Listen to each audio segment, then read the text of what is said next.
Hello, and welcome back to Living a Culture of Life podcast by Human Life International. I'm your host, Colleen, and I'm so excited to share today's episode with you. On this episode, I interview Dr. Brian Clowes, the Director of Education and Research here at HLI. Brian and I discuss why it's actually a good thing that USAID was defunded. Brian has traveled with HLI to countries all around the globe, and he's seen firsthand how USAID promotes population control and the impact that this has on individuals and their families. This was a helpful episode for me in understanding how my tax dollars were used to fund abortion and contraception, and I hope it's helpful for you as well. So without further ado, please welcome Dr. Brian Clowes to Living a Culture of Life.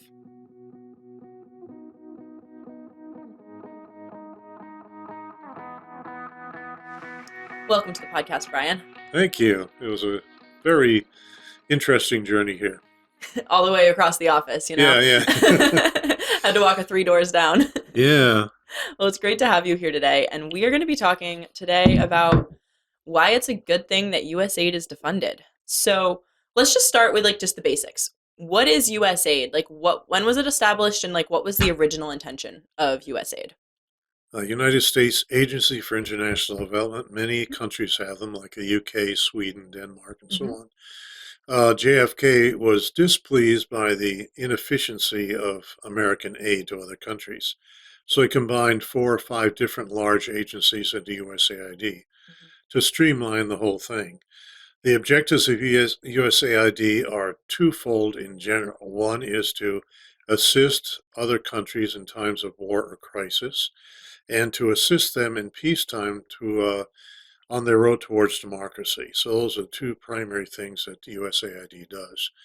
They're the largest international aid organization, either NGO or government, in the entire world. Since they were founded, they've averaged $23 billion in expenditures every year. And since 1990, about $35 billion of that have gone towards population control. Interesting. So that's the elephant in the room when it comes to USAID. That's the problem. Interesting. Not the 85 or 90% of the good work they do, but it's polluted by the rest. Yeah. So basically, it's like the U.S.'s charity towards the developing world. How is USAID structured? So I think my understanding is that the USAID gives money to certain groups that are already doing good things. USAID itself isn't necessarily sending men out to Africa to dig wells. So is That's that right, yeah. correct? Okay. There are about 10,000 USAID workers in other countries. And their job is primarily to handle this flood of money, this huge amount of money, and direct it to the organizations in those countries that will really do the work. Okay. So U.S. tax dollars, or U.S. taxpayers pay taxes. Tax money is given to USAID, a certain amount of it, and then that money is delegated out to groups on the ground who are doing the aid. Right, work. everything from small local groups of 3 or 4 people, all the way up to huge organizations like World Health Organization of the United Nations. Yeah. And how much money did you say they have again each year? The average since they were founded is about $23 billion a year. It's larger now. It's up to about $38 billion. Interesting. Okay. But that's the average. And then you said that population control is kind of the elephant in the room here. It's a big thing that they're involved in. Was that the original goal of USAID? When JFK established it in 1961, was he thinking that this is going to be a good way to promote contraception and abortion and all of the sexual and reproductive health? No. That was not a stated purpose of USAID. Okay. But at that time, especially in the late 50s and the early 60s, in the age of zero population growth, it was pretty much taken as a given that any aid has to have the understanding that you have to hold down the population by any means possible, because you can't have a rich country if you have a big population. So you see this in every government agency back then, which led to NSSM 200 in 1974, about a decade and a half later. The understanding was, like it is with, all the experts say that the earth is heating up now. Back then, all the experts say that in the early 1960s, especially with Paul Ehrlich and all the rest of those people running around, that we have to hold down the population if we're going to have an impact. And this goes back to Margaret Sanger and Marquis de Sade back in the late 1700s, who said that we cannot succeed as a country in France unless we hold down the population. Mhm. So this goes back a long way. So there was this kind of general cultural understanding among in the West that if you have like small families leads to the growth. If you have a small Mhm. population, you're going to be able to have more economic growth, and having a large population is a drain on resources. Exactly right. Yeah. So if you want to give aid to these countries, it's like the concept was help them help themselves, but a way of doing that was saying you have to have a smaller population, and that's the only way you're ever going to end up thriving. Right. That's correct. Interesting. Okay. So then when did USAID start like funding population control? Um, I think they started funding population control openly about a decade or so after they were founded, Hmm. because the population control movement's third stage, I call it, really got going in the beginning of the 1970s. You have Jaffe of the Population Council writing his recommendations for holding down population in the United States. Then that spread to NSSM 200, the Kissinger Report in 1974. Hmm. The early 1970s were the first real government statements openly that we have to hold down the population. Okay. And then could you just tell our audience just a brief synopsis of what the Kissinger Report is? Because I know we've done Uh, episodes on this before, so if they're interested in learning more details, we have more episodes on this. But just kind of, we've mentioned it a couple times so that people are aware. yeah. Richard Nixon in 1973 ordered Kissinger, who was Henry Kissinger, the Hmm. Secretary of State, under the National Security Council, which is the highest decision-making body Hmm. of the United States government, to write up a population control plan for the United States. And this had many of the recommendations by Jaffe, the Population Council, and others, which include, the spreading, population control propaganda, followed by a vast system of organizations that would distribute it. This is all spelled out in NSSM 200, which you can look up online. Hmm. And so this became the official population policy of the United States, and it hasn't changed. Okay. And that's National Security Study Memorandum 200 or the Right? Kissinger The Report. Kissinger Report. Just look up the Kissinger Report. And if I remember correctly from the Kissinger Report, it basically was saying that it's in the US best interest to hold down the population of other countries because that way the US government could continue getting their natural Mm. resources. Is that correct? The subtitle of the document is Implications of Overseas Population Control, Hmm. Population Growth for U.S. Security Interests. Interesting. And that is based directly upon getting as many natural resources as we can from these developing countries. Hmm. And it states it right in there. These 13 countries, primarily in Africa and Asia, have to have their population addressed because we get these resources from these countries. Hmm. So, quite simply, if they have large populations, they'll use their own resources and we can't get our hands on them. Okay. And then I'm guessing that the Kissinger Report then also influenced what aid USAID was offering in those countries as well. Right, that is the official population control document. And so that's when USAID really took off and started pushing U.S. interests in other countries. Okay, so it wasn't just that having small populations was this established thing as best for the countries, but then also that it was beneficial to the US if these countries had small populations. So there was like a Right. like selfish motive as well as a misguided altruistic motive. Not only altruistic, coercive as well, because NSSM 200 mentions that we might have to use coercion in the form of withholding food or other aids.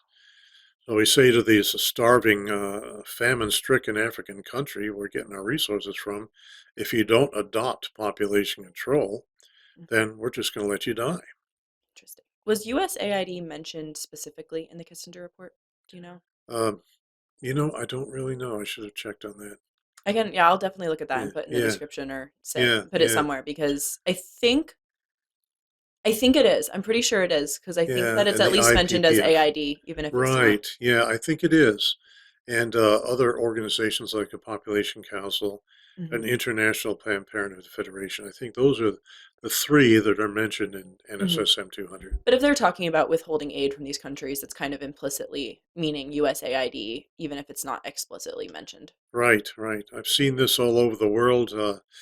I've talked to parliamentarians in many countries who have talked about this kind of thing. Hmm. Um Grenada, I was in Grenada a few years ago. They had a big hurricane which destroyed many of their structures, and the World Health Organization, Mhm. which was funded by USAID in large part, said that we'll assist you in reconstructing all these buildings, but you have to get prayer out of the schools first. So it's not only population control, it's not so subtly tinkering with the attitudes of the people. Mhm. You know, you may not pray in school anymore. You have to accept LGBT rights. Mhm. You have to accept birth control to children as young as 10 years old, or we will not assist you. Yeah. So, one question that I do have about this is that a lot of people have heard that USAID does good works of charity around the world. That as Americans, as wealthy Americans, we should be trying to help these poorer countries, help them develop. And that obviously we want people to have clean water and good infrastructure and charity work. And like that organizations that are doing really good work are receiving money from USAID. So now that this department is defunded or like on the process of being defunded, all of these really good organizations are going to lose money and that all these poor people are going to suffer because of the bad decisions of defunding USAID. What's your thoughts on that? The thoughts are that right now, the good works of USAID are continuing as it's being restructured. Okay, so these people are not going to starve. The left always jumps on something like this and says, "Oh, they're all going to starve. They're all going to die." Mm-hmm. And Trump administration is not going to let that happen. They continue to funnel this money, although partly through USAID and partly through other agencies, which could be more closely monitored. Okay. And then does USAID do good work or was it doing good work before Oh, this? 85 to 90% of it is perfectly fine work, Okay. perfectly good work. But if you look at the ultimate goal of all of these organizations, and there are several thousand of them, Mm-hmm. the big ones on down to the little ones, they're not addressing the real needs of the African people, especially. Mm-hmm. For instance, according to the CIA, 350 million Africans still do not have access to clean drinking water, which is a number one Mm-hmm. um, benefit to good health. It increases the lifespan by anywhere from 20 to 40 years, depending on where you are. So, if we really cared about the Africans, we would have taken care of that problem a long time ago. It wouldn't be that expensive, less expensive than paying for birth control. Okay, so that's the catch. So Yeah. The correct me catch if is we're not actually addressing the most critical needs of the African people. And the African Mhm. bishops talk about this all the time. Okay. So basically, when we send money to USAID, the money that's going to these organizations on the ground, 80 to 90% of it is Yeah, good, yeah, good. But then the other, 10 to 15% is promoting population control and condoms and birth control. And it's so intermixed and interwoven that you can't really just shut off the money that's going towards birth control. You have to right. also kind of shut off everything and restructure. That's what you have to do, yeah, because USAID has been poisoned by this idea that too many Africans, too many Asians is a bad thing.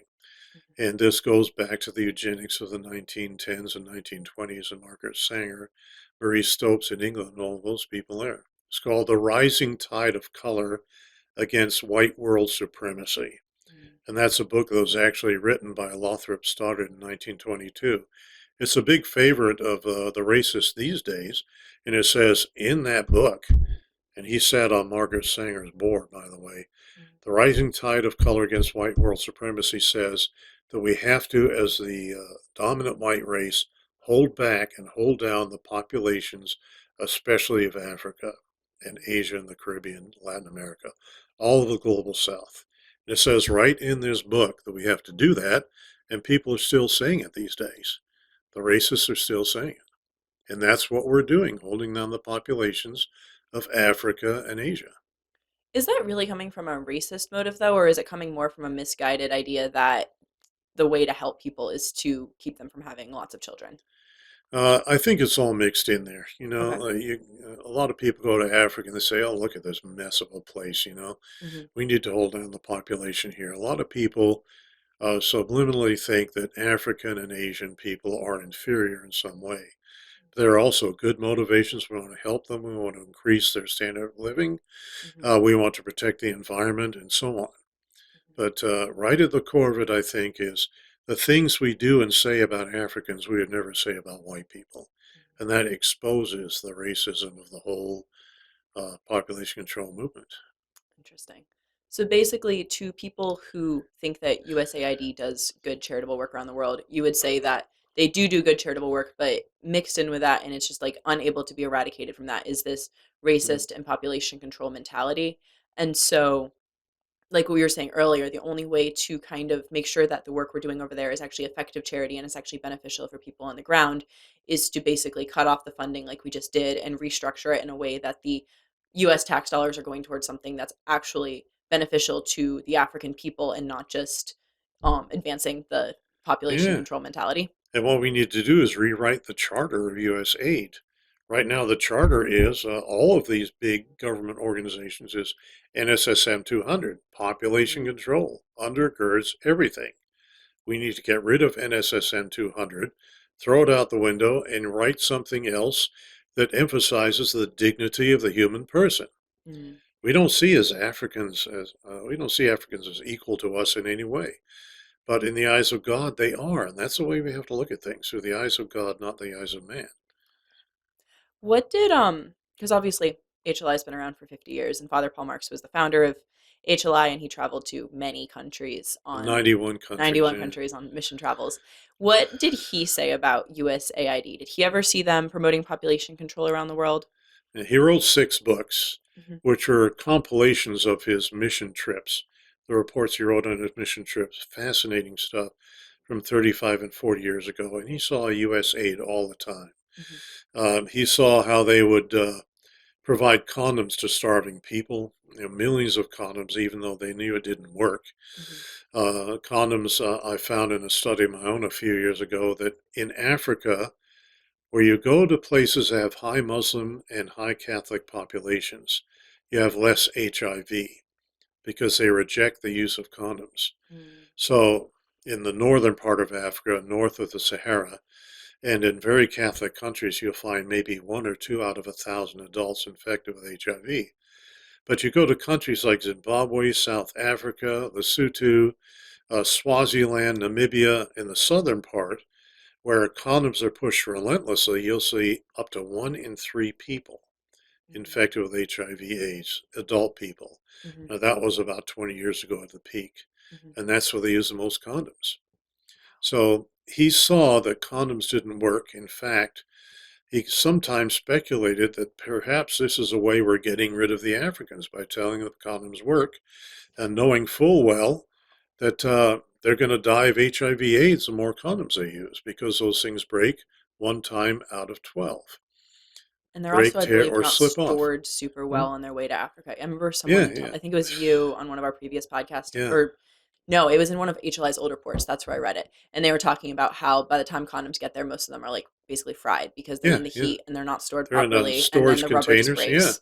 yeah. So 1 in 12 is best you can expect in the United States. Hmm. It might be 1 in 3 or 4 over there. Other things he saw was that USAID liked to cozy up to the church.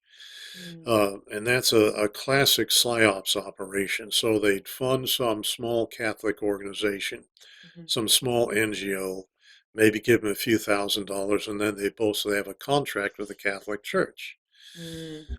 and say, they approve of us.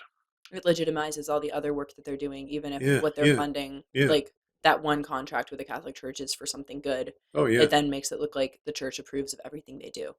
yeah. So that's the Interesting. number one thing they have to do is to neutralize or sideline the Catholic Church somehow, because the Catholic Church is teaching its people, true morality, and these guys need to get around that. Hmm. Interesting. I also remember in, I think it was one of HLI's mission reports from the 90s, Father Marks writing about how they were training people. I think it was in Kenya, somewhere in Africa. I'm pretty sure it was Kenya. US aid was training people on how to promote contraception. Like it was like, here's the effective communication skills to use. This is like the propaganda to use that you can then go to these rural towns in Kenya and promote birth control. Oh yeah, I've seen that. I haven't seen it in particular in Kenya, but places like Uganda In South Africa, they have what are called RHUs, Mm-hmm. reproductive health units. They have their pickup trucks marked like that and everything. Mm-hmm. And they give a minimal amount of information to poorly trained people, and then they give them bounties. Mm-hmm. And that's an awful thing to do to get women on birth control. We saw this especially in Uganda when I went over there with my wife in 2015, and we traveled around with Father Jonathan Opio, Mm-hmm. who's our representative in Uganda. Yeah. And we found this little hospital in his hometown of Tororo, this little hospital which cares for women who are on several types of birth control. Mm-hmm. So the RHUs, they might be on 3 or 4 different types of birth control pill. They've received the Depo-Provera shot, Mm-hmm. maybe an implant, and their bodies are flooded with these hormones, and they're just so sick Mm-hmm. they can't even stand up. So we had to carry them out of the hospital and put them under a tree in the shade and talk to them about the evil that these people do. Mm-hmm. And that's typical of what they do. You get these people on birth control. We don't care, about informed consent. The women knew nothing. We quizzed them. They knew nothing about it. They just said these white people come in or they're sent by white people. And they have this attitude in Africa that if a white person says it, it's the truth. Mm-hmm. And so they found out the hard way that the white people lie to you a lot. Mm-hmm. And so we tried to talk to these folks, say, this stuff is bad for you. But this is typical of bounties that are paid, maybe $1 for every woman you get on a birth control pill. It's a lot of money to people who are barely out of their teens and going out and doing this kind of work all the time, thinking that they're helping their country along the way. Interesting. So they basically get a cut. So if they can get like 20 women on birth control, they get $20. $20, that's a huge salary. I don't know enough about like the chemical construction of this, but like are birth control, different forms of hormonal birth control supposed to be taken together, or can that cause like even more side effects? Uh, you should only take one. Well, you It's shouldn't take only any, one but type. You yeah, shouldn't take they're any, but from a scientific and medical point of view, like you, doctors would normally only prescribe one oh for yeah, women, and absolutely, yeah. so having someone with like Very an powerful stuff. injection Yeah. and an IUD and also on the pill, that's going to be causing even like wrecking havoc on her Oh hormones. gosh, yeah. And if you're on several different kinds, it just destroys everything. Hmm. They Yeah. may never recover. Well, I know that that's Emil with his NFP program. That's one thing that he does is he helps women recover from years of birth control use. Yeah, yeah. My wife, who runs the crisis pregnancy center here in Front Royal, sees this also, and her nurses do. She has 6 nurses working for her, and they see this stuff all the time. These women who are on Depo, they start on when they're 12 or 13 years old, Mm-hmm. and then when they're 20, they want to have a child, and they can't. They want to have a baby, and they can't do it. Mm-hmm. And all of the side effects you read about in the patient information pamphlets, they all displayed. Mm-hmm. A disruption of the menstrual cycle, loss of sexual drive, hair growing all over your body, constantly feeling depressed or lethargic. There's 55 to 67 different side effects. Wow. So going back to USAID funding population control around the world, what have you seen on your mission travels? And like what areas have you traveled to for our audience? Just because like they aren't necessarily aware of all the mission work that I know that you do. So like what areas have you traveled to and then like what have you seen? And I know that you have some photos about this that I Yeah, will yeah, incorporate for the video version of this podcast as well for people who want to see images. yeah. I could go on for a long time on this. I've been to, I think, about 70 countries, most of them in Africa and Asia. Wow. But Africa is where you see the worst.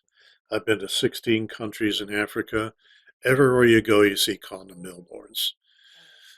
Everywhere you go, except in one country. And I forget which one that was. I was surprised they didn't see. So you see these big billboards, you see these enormous stone fences with these murals painted on it. Mhm, Every one of the condom billboards say you'll be 100% safe against HIV/AIDS mhm, and pregnancy, which is the biggest lie of all. mhm, Because the people who use condoms, I did the calculations on it. If you have 1 out of 12 break, mhm, only 6 in a million people who use condoms won't have a breakage mhm. or a tear or slip off in a single year. 6 out of a million. So the other 999,994 will have at least one, Mhm. and 30% will have 10. And that's the way HIV gets transmitted. You think you're safe and you're not. Mhm. So that's the first lie. Often we see USAID funded projects that are just grossly violating human rights. The first one I saw was in 1994 in the Philippines. I went Mhm. to Davao City in the central Mindanao in the Philippines, Mhm. and I went around the Davao County and I stayed with some Dominican sisters, brother sisters who are also qualified as medical doctors. Mhm. And what they did every Tuesday is they have a little clinic where they charge women $1 or 25 pesos to pull IUDs out of them. If they can't pay, well, they don't pay. So Mhm. that's what they do all day on Tuesday. They pray and pull IUDs. Mhm. Where did this come from? It was a safe motherhood project, which was launched in 1992 in the area. And they said the people who are funded by USAID said that we want to give every woman of 15 to 44 years or childbearing age Mhm. a pelvic exam. And when you hear the words 15 to 44, your ears perk up because you Mhm. know something evil is going to happen. So what they did is they gave them these pelvic exams Mhm. and put IUDs in all of them without their permission, without them even knowing about it. So the sisters the next year noticed this entire area around Davao City, Mhm. nobody was having any babies. And then Interesting. they started noticing in the course of their usual uh, charism, which is doing medical work, that a lot of them had these things in them. They said, did you know you had that? They had no idea. Wow. So that's one of the worst things I've ever seen. Another one is back to Tororo. There's a Marie Stopes International clinics there. Mhm. They do illegal abortions all over the world. They've boasted about that. Mhm. And one of the workers there came to us and said, I'm having a crisis of conscience because Mhm. we're advertising malaria shots, Mhm. anti-malaria shots for women. They come in and we shoot them up with the Depo-Provera instead to stop their fertility. Can you put the pieces of that together for our audience? Because you mentioned Marie Stopes International, but we've been talking about USAID. So how Mhm. are those two connected? Well, the big five, I think, in population control in the world are the United Nations Population Fund, Mhm. UNFPA, Marie Stopes International, which does abortions all over the world. Mhm. So does IPPF, International Planned Parenthood Federation. Mhm.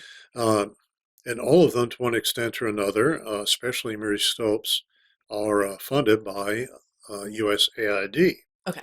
And the fifth organization is the Population Council, which is the brains behind this whole thing, which was founded by Rockefeller.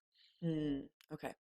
So basically, when you're sharing stories about something that Marie Stopes did, the money that was used for that initiative, at least in part, came from USAID. Right, and you can Okay. check on that. You can find exactly where the money goes. Mhm. And so I'm not saying that U.S. aid knows about these. I'm not going to say, okay, when you're doing your safe, your motherhood inspection, they're getting the pelvic exams, go ahead and put IUDs into them. Mhm. But they don't intentionally do that. At least I hope they don't. But it's negligence. They don't check up on what happens to the money. Which is why it's important to make sure that US, like the money that the US is given for charity around the world, like it's actually like the places they're giving it to are vetted to make sure that the money is actually going towards what the Yeah. government wants it to. And then you have to keep an eye on these people. Hmm. Because these organizations, I think where it breaks down is when you have an organization like Marie Stopes get the money, they are 100% eugenics. Hmm. And Marie Stopes was as well, the contemporary of Margaret Sanger. And so USAID might be giving them this money just to help hold down the population because that's what they do. But then they go off and do evil stuff like this. So it's also basically like the US government funding Planned Parenthood, where it's like our money can't go directly towards abortion. So I guess some of it that is also going towards contraception, but you could argue that the like US tax dollars money is going to Planned Parenthood to provide prenatal care or mammograms or all of those Mm, things, but Planned Parenthood first of all doesn't really do those. yeah, And second of all, or not that much. And then second of all, they're also money's fungible. So no matter like yeah, how much money Planned Parenthood is receiving for something that might be possibly a legitimate health service, Yeah, that money will then also be funding contraception and abortion. Planned Parenthood by far gets the most money from their abortions. They do a third of the abortions in the United States. Yeah. And to say we're going to give them a few $1,000,000 to do, safe motherhood care is like saying we're going to give the Ku Klux Klan a few $1,000s to clean up the side of the road. Of course they're going to take that money and use it for evil purposes. Yeah, so I was just trying to connect the dots for our audience of like a lot of pro-life organizations talk about why we need to defund Planned Parenthood, and that's pretty obvious to I think a lot of pro-lifers that even if the money were given in such a way that it's like not going towards abortion, Planned Parenthood is still going to then just shift the money that they would have used for something else to go to abortion. Oh yeah. So it's not an effective. You just have to cut off all the funding to Planned Parenthood. And the same goes for USAID. If you're giving money to organizations that are doing population control, even if you're intending that money to go for just safe motherhood pelvic exams, that organization will then use this money to fund something else that we don't, that's evil. Yeah, if you're still unsure, use a parallel situation. Say that somebody from a racist group comes to your door and says, we want you to contribute $100. We're not going to use it for racist activities. What we're doing is on the side, we're visiting nursing homes and entertaining them, and we're going to use the money for that. Would you give them $100 or not? Of course you wouldn't if you know what you're doing. Yeah.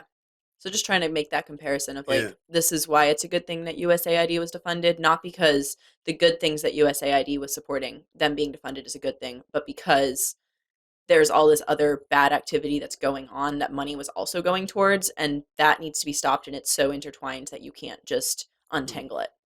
Yeah, we talk a lot about the silly things that USAID is doing, like what did they do in one of these Was the cases? transgender opera or something like that? They contributed $2.5 million to Vietnam for charging stations for cars.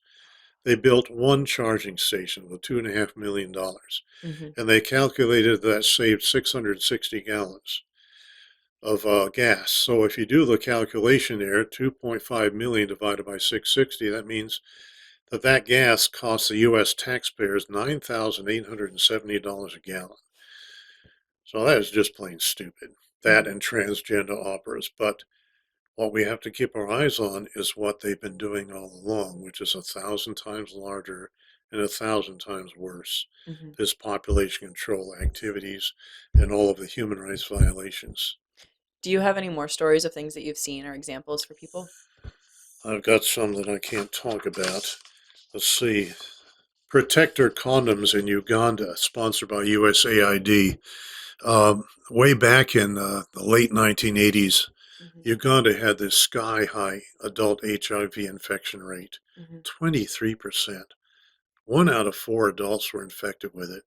And so here comes Museveni, President Museveni, saying, okay, we're going to have an ABC program, which is abstain, be faithful, and C, use condoms when necessary.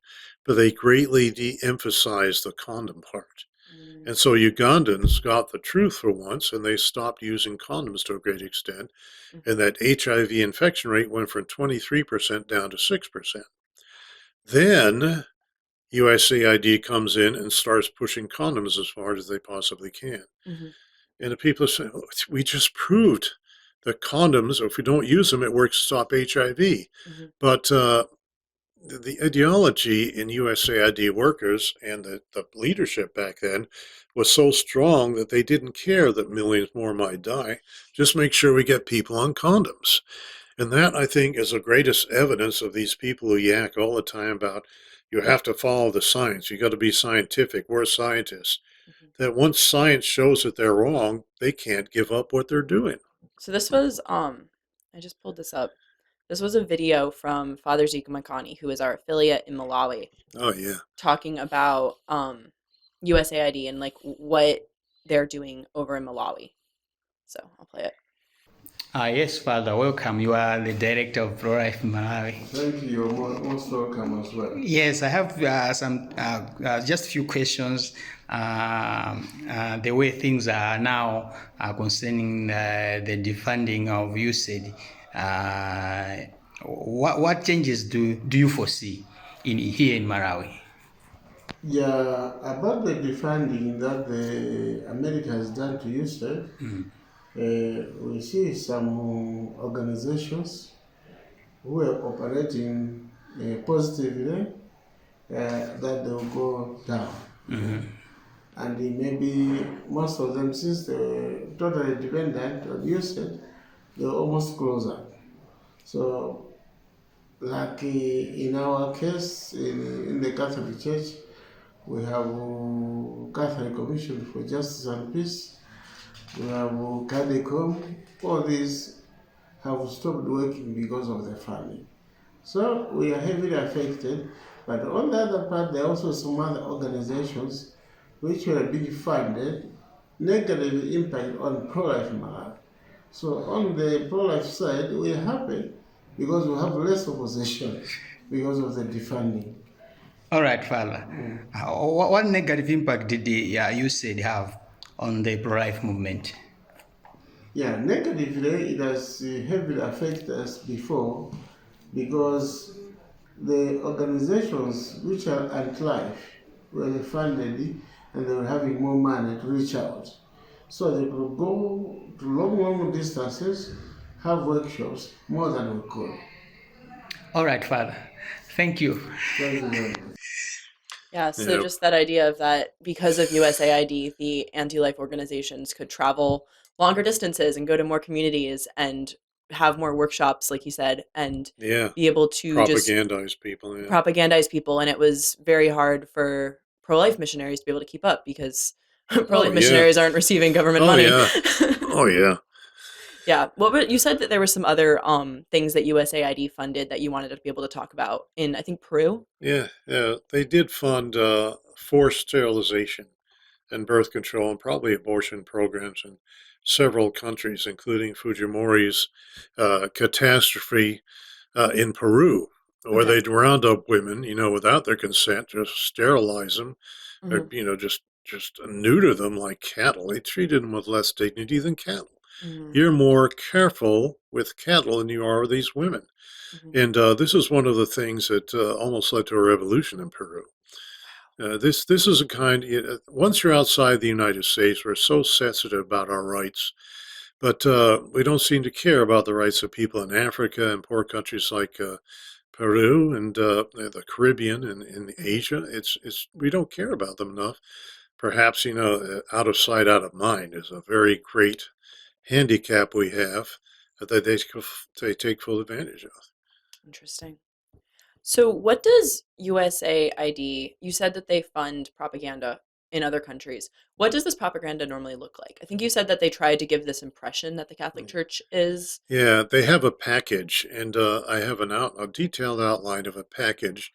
35 years ago, they launched in Nigeria, and it depends very heavily upon television, on radio, on what they call soap operas. There are family planning soap operas centered around birth control, which try to, they show that the larger families are miserable, they're poor, they're filthy, their clothes are in rags.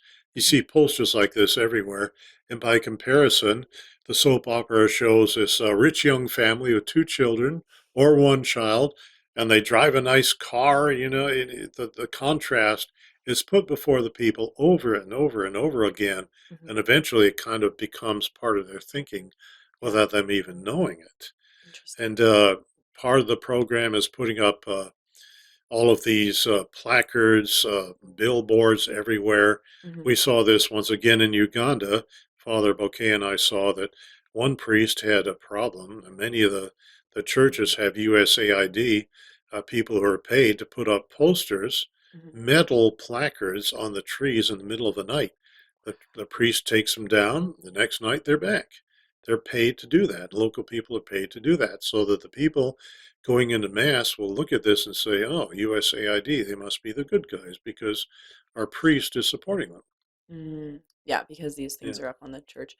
I believe that you had photos of 2 different murals that both were promoting this idea of small families and promoting birth control. Could you describe each of those for our audience? And then for people that are watching the video, I'll also put it on the screen so that you can view those. That was in Mindanao, again, in the middle part of Peru, where I noticed in the 90s and the 2000s, not so much anymore, but schoolyards are usually typically surrounded by these big stone walls. Okay, because good rock is cheap over there in the Philippines. And so what they do is they have muralists come in and paint these murals with the message that if you have many children, you're going to be poor. So a typical one is they show a young lady with a bunch of children, and the fish are dying, and the sky is polluted, and everything's awful. And she has like 6 children. On the other side, they have a family with maybe 1 or 2 children, and even the fish are smiling. Mm-hmm. The sky is blue, the birds are smiling, everybody's happy. And you'll find in the part that has a small family, you'll always have a priest in the church. Mm. So the church approves of this message. The church is on the side of the small families. Of the small family, So it's an implicit reinforcement of this idea that the church wants small families. So year after year, these little kids see this, and it soaks into their heads without them even knowing about it. That's the most effective propaganda.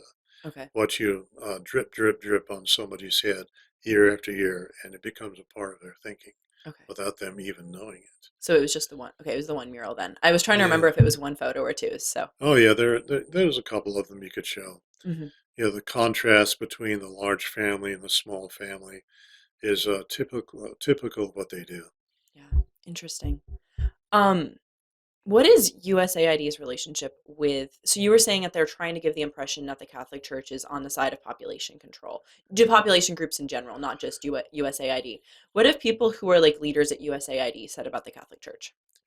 Well, it really came to the fore when Stephen Mumford wrote a book called Life and Death of NSSM 200 and blamed the Catholic Church for it not being properly implemented. Interesting. And when you look at it, it's still online. You see the Life and Death of NSSM 200 by Mumford. You see the comments there by many of the former and current high-ranking workers of USAID condemning the Catholic Church, saying it's crude, it's primitive, it's getting in the way of progress. We have to get rid of these guys. And so they don't have a very high opinion of Catholic Church. In fact, way back at the beginning, I think it was 1968, they commissioned a comic book called Los Supermacos. That's one of the issues of that particular one, showing the Our Lady of Guadalupe praying, please allow me to have a smaller family. People praying to her saying, please forgive me for using birth control, this kind of thing. So they're getting Our Lady of Guadalupe in on the act, and this is from South America. Interesting. So they try to trick people. They try to use the church as a tool. They try to circumvent church teachings because they know that the Catholic Church is our number one enemy of the population control movement. Wow. Could you read me some of the quotes from the leaders of USAID? Because I remember that those were in your original outline. The policymakers have allowed themselves to be intimidated by conservative extremists guided by Roman Catholic Church, and the scientists were supplanted by groups of merchants and charlatans, advisors and trainers masquerading as researchers who have arrogated to themselves the international funds destined for birth control. This is the founder of the first family planning clinic in Medellin, Colombia in 1958, Mario Jaramillo. He was employed by USAID in several local aid missions, a consultant to the UN Population Fund, or UNFPA. Here's another one, a very famous guy, Dr. Reimer Ravenholt, who was the head of the Office of Population of USAID. He says, with courage and leadership, Stephen Mumford stood as a rock against a media code of silence tide, which has fostered the incessant anti-democratic and anti-American machinations of the Vatican and the Catholic bishops, glaringly revealed in the bishop's plan for pro-life activities in 1975. To rescue its tyrannical religious empire from encroaching scientific enlightenment, the Roman Catholic Church asserts the dogma of papal infallibility and seeks to establish Vatican control of reproductive rights and democratic processes. Wow. So those are both in response to the book. And there are many more. Many more. When was that book published? That book was published in, let's see, I don't know what year it was published. I think it was in the early 80s. That makes sense. Yeah. Yeah, it's called The Life and Death of NSSM 200, How the Destruction of Political Will Doomed a U.S. Population Policy. Was that like actually something that happened? Like I was not alive at that time. Was the Catholic Church like instrumental in trying to keep NSSM 200 from actually being completely implemented around the world? The only people who spoke out against it was later because it was a top secret document. Oh, It okay. only got declassified later. Okay. And that's when the African bishops really woke up to what was going on. Interesting. But the pastoral plan for pro-life activities here, the American bishops don't really speak out too much about the awful things that are happening in Africa, in Asia, and Latin America. It's not their job, Mhm. really, to do that, although they can comment on it. But I find that the African, Latin American, and Asian bishops are really good Mhm. about this. They speak out about it a lot, and they talk about it in their homilies a lot as well. So they're doing a very good job, especially the African bishops. That's awesome. Yeah, yeah, Yeah, really strong. The faith is so strong in Africa. it is.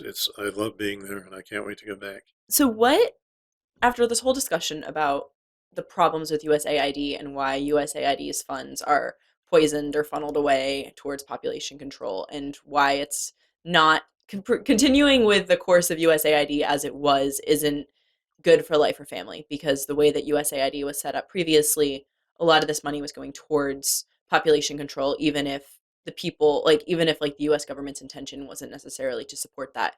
What's a like more effective strategy or a better vision for the US being able to help countries in need that doesn't involve undermining life and family?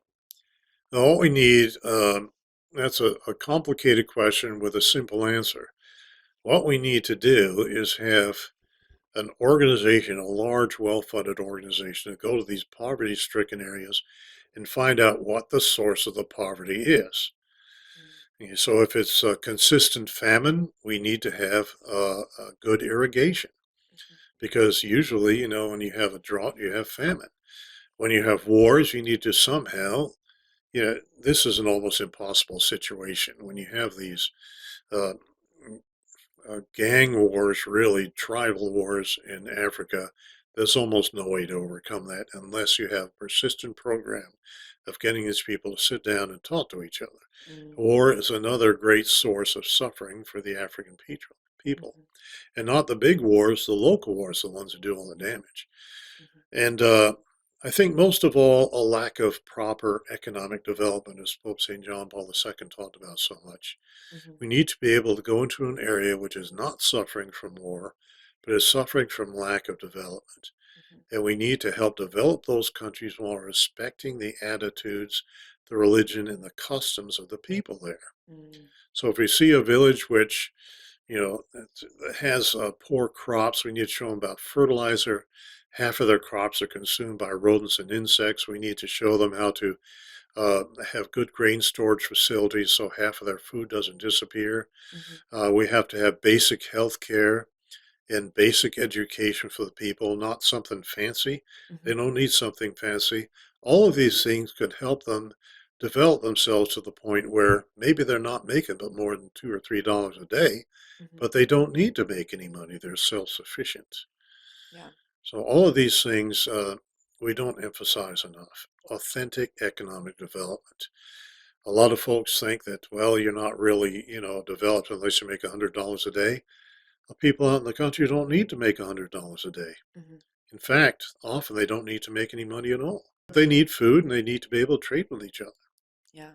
So basically, instead of going in and trying to implement a Western ideology on these Yeah, countries or see population control, controlling the population, having small families as the only means of potentially being able to develop economically in the future, we need to actually help them work with, like, help develop, give them infrastructure, help build yeah, roads, yeah. clean drinking water, and all of that, and serve the people as children of God, as like human beings with Children of God, dignity yeah. instead of, Respect their religion, respect their beliefs, respect their culture.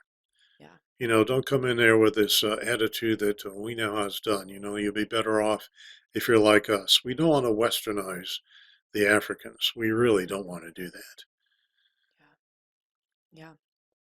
Well, Brian, this has been such an interesting conversation. I have like ever since I've started working here, I've become more and more aware of the problems of US tax dollars going towards these groups that are funding population control. And I think it's something that people aren't necessarily super aware about. And I think I was one of the rare people in America who was excited about the defunding of USAID, because here we see all the problems that that money goes towards. And obviously, it's important to continue giving aid and helping people, providing charity for people who need it. But I'm glad that our government Mhm. money, our tax dollars aren't going towards condoms and sex Yeah. education and birth We don't control. need to just restructure USAID.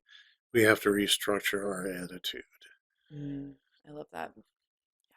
Well, thank you, Brian. Thank you, Colleen. It's been fun. It's been great. To all of our listeners, please like and subscribe. If you have any questions from this episode, please leave them in the comment section. I'd love to hear them. And if you're listening on our audio platforms, please leave us a 5-star review. And I'm going to link our ebook on the Kissinger Report on the end screen so that you can check that out. It's a really helpful document going through what the Kissinger Report says. And like Brian mentioned, this is the US government's official population control policy right now. So it's really important that you know what the government is trying to funnel money towards. So please check out that ebook and keep on living the culture of life. God bless.